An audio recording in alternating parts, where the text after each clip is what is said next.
Papa don't care about God no more. Nuck said, Tiff, we gonna keep EJ, and Tiff said, no the fuck not. Keep who? What kid? What's going on, y'all? It's your favorite TV movie guy. We're talking episode 2, season 8 of The Shot. This video will contain spoilers, so if you have not seen the episode, just save it and come back after you've watched it. You know, I didn't really like this episode. I said it before that this was a filler episode. Somebody could have kept this episode wherever they was keeping Big Mike. We didn't get any new information, but at the same time, we met 3 new characters. For whatever reason, the final season of this show, we are getting new characters. Does that mean a spinoff is coming or something? I don't know. It's already a crowded cast. It's already crowded storyline-wise, and they're just overcomplicating it. We start off where we left off last week. We see Jake and Reggie in their showdown, and Reggie knows that Jake isn't built like that. Jake is not a killer. He is just not. And he even takes it a step further and says, let's play a game. And also this shows that Jake really does care about Reggie. He just doesn't want Reggie in the house. But by being weak, Reggie takes advantage of that and says this is his house now. Next, we dive right into what happened with the Devontae and the hammer at school incident. And we see a counselor there. We see Emmett. We see Devontae and Keisha. And they're just going over all the things that Devontae is going to have to do to stay out of the system, stay out of trouble. He's pretty much going to have to be on a straight and narrow. And this is adding more stress to Emmett's life as he already has a house full of people. And we learned this episode, a special needs kid and EJ. So it's just a lot that they're adding on to Emmett and Keisha's workload. Then we get a scene. I'm starting to think Nuck is bipolar. We get a scene with just out of the blue, just aggression towards Bakari. We know it's been tension, but just last week, Nuck was holding it down with Bakari and same Bakari's number 2 no matter what. He's good. He's good.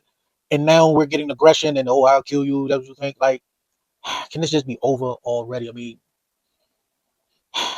but nonetheless, this scene happens and it's just building tension for what's inevitable. And we see Tiffany mother wants EJ. She tells Tiffany that Tiffany can't handle it. She doesn't even really care about EJ. I mean, things we've all been seeing and though the show's been showing us that Tiffany, when it comes to EJ, Tiffany has not been there. Even though as far back as season 1, she dropped him off at Emmett's house and that whole drama that went down between those two. It's been clear that Tiffany's mind has been on other things and being a mother just isn't in the forefront for her at this moment. Maybe the child with Rob, she can really get a do-over per se, but nonetheless, Tiffany mom wants EJ. And this storyline goes so much in reverse for Emmett's growth as a character. Emmett has been stepping up and being a parent and even taking care of little Ronnie and taking EJ back in. And now he has Devontae. So now when he's going out and he's learning how to be a better father and be a better man, you snatch him away. And then they have this meeting when Nuck is like, hey, we can take him. And Tiffany says, no, I don't want him. And then Keisha is agreeing with Tiffany's mom. But Keisha is the reason EJ is there.